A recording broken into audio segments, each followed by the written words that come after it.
Celui qui s'assoit dans le canapé aujourd'hui à côté d'Hervé Parot a été sacré champion du monde 20 ans après son père. À côté d'Hervé, c'est une expression puisque ce handballeur réside aujourd'hui en Hongrie. Bonjour Hervé et bonjour à Quentin Mahé, champion du monde 2015 avec l'équipe de France. Bonjour Grégory, bonjour à tous. Bonjour Grégory, bonjour Hervé, bonjour à tous. Quentin Mahé, merci de nous accueillir par téléphone à Veszprém en Hongrie où vous séjournez avec votre épouse et votre petite fille Vida. Dites-moi en Hongrie comment ça va et comment se passe le confinement et quel type de confinement avez-vous à Veszprém? Bonjour, merci beaucoup de m'accueillir ici, premièrement. Donc pour l'instant, nous, ça va. Honnêtement, ça va. Je pense qu'il y a des gens qui sont dans une plus grosse galère que nous, on ne l'est. Nous, on a la chance, le problème de luxe d'avoir le problème de luxe. On a la chance d'avoir une grande maison et puis un jardin, de pouvoir sortir. Le climat ici en Hongrie est plutôt favorable. Ça fait 2 semaines qu'il n'a pas plu.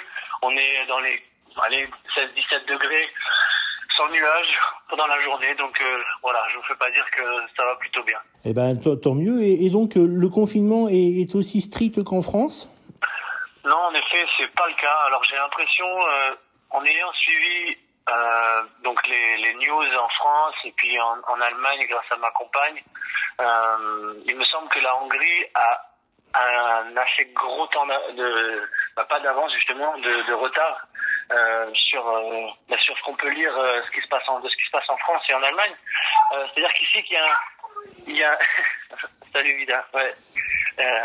C'est ma fille qui est ici, c'est pour ça que confinement oblige, hein. Oui. Et avec la famille. Moi je disais que moi honnêtement, je pense que la Hongrie a un petit temps de retard. Savoir que le confinement va peut-être ici commencer, mais avec 2 semaines de retard, tout simplement. Il y a beaucoup de cas avérés. Vous avez déjà eu à regretter beaucoup de décès en Hongrie ? Alors, non. Moi, ce que je peux lire et les infos que j'ai assez concrètes, c'est l'ambassade de France qui est basée à Budapest qui nous envoie des mails. Enfin, en tout cas, moi qui m'envoie des mails. Ça, c'est ma seule source d'information exacte. Après, mon club de Veszprém, il communique aussi, mais c'est pas facile. Donc, moi, je me réfère au consulat. Et en effet, il n'y a pas eu énormément de cas testés positifs, ce qui peut aussi parce qu'il peut vouloir dire qu'il n'y a pas eu aussi non plus de testés énormément. Mmh. Vous, en tant que sportif de haut niveau, vous avez été testé? Nous, on a été testés. Alors, c'était à la demande des joueurs. Quand ça devenait un petit peu n'importe quoi au début, comme un peu partout. On ne pas se le cacher, c'était un peu le bordel. On a fait la demande et assez rapidement on a eu une ambulance qui s'est arrêtée en fait juste devant la porte de notre aréna, de notre salle. Et on a eu l'opportunité avec nos familles de nous faire tester il y a 3 semaines. Et vous personnellement, physiquement, par rapport au handball, vous en êtes où? Parce que vous avez été opéré à un genou en France au mois de novembre. Vous n'avez pas participé à la triste campagne européenne. Vous êtes toujours en phase de rééducation? Oui, complètement. Pour l'instant, voilà, ça fait au jour d'aujourd'hui, on est à 4 mois post-opération et 1 ou 2 semaines. Donc j'essaye tant bien que mal, voilà, avec le matos que j'ai pu prendre dans la salle de musculation du club, de faire ma rééducation grâce au programme de réathlétisation de notre préparateur physique.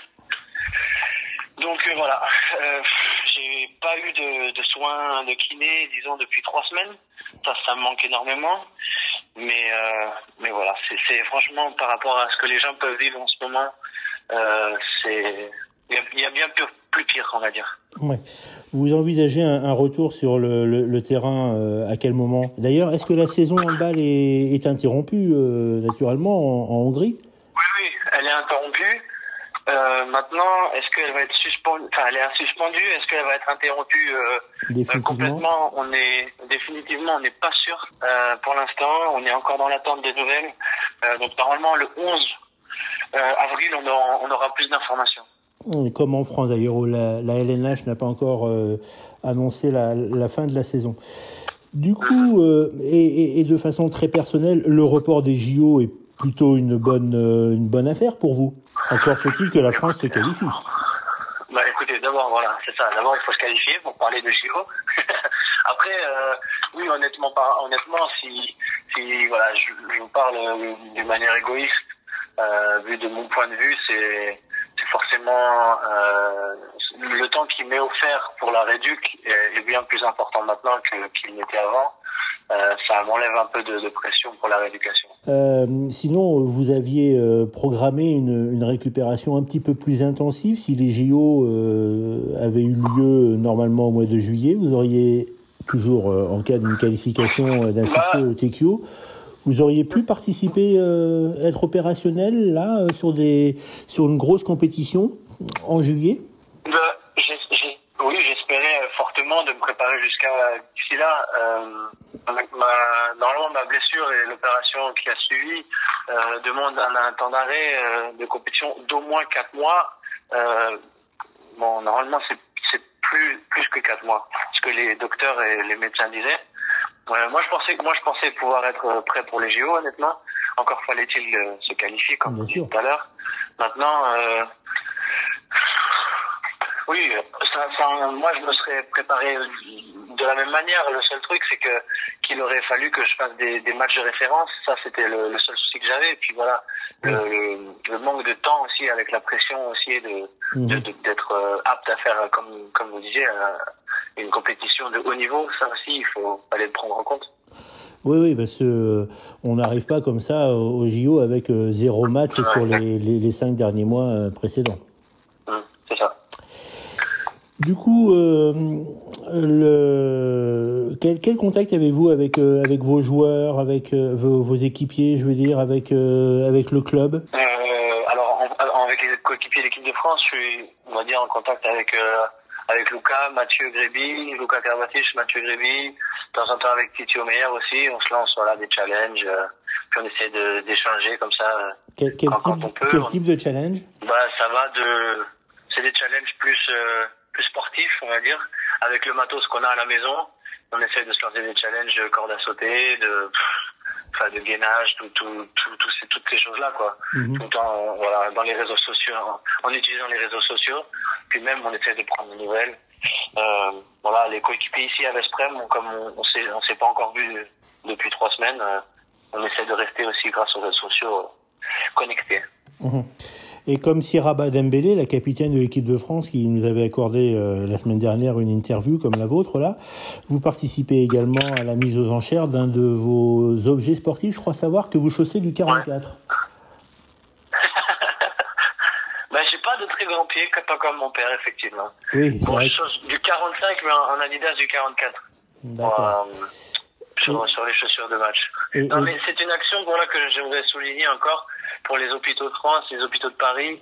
Une chose qui a été mise en place grâce à la coopération avec Adidas et puis surtout aussi les athlètes qui ont proposé de lancer une vente aux enchères.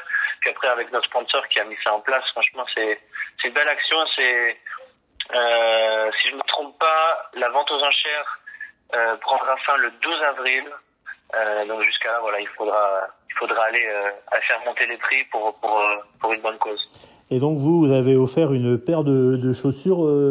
À quel moment les avez-vous utilisées, ces chaussures? C'est une paire qui n'a pas été utilisée encore, mais que je porte régulièrement pendant les entraînements et pendant les matchs. Cette paire-là que je vais offrir ou que j'offrirai, qui sera achetée, n'a pas été portée. Eh bien, Quentin, merci pour ce petit temps interview, et puis on vous souhaite un bon retour à la compétition et un bon retour en France, peut-être, un de ces jours. C'est gentil. On verra, pourquoi pas. Ma fille aille à l'école française, ça peut être une aventure sympa, on verra. Bon, et alors à bientôt, Vida. Merci beaucoup. Merci, au revoir. Au revoir. Merci Quentin, merci Hervé, prenez soin de vous et à très vite sur le canapé. Ciao.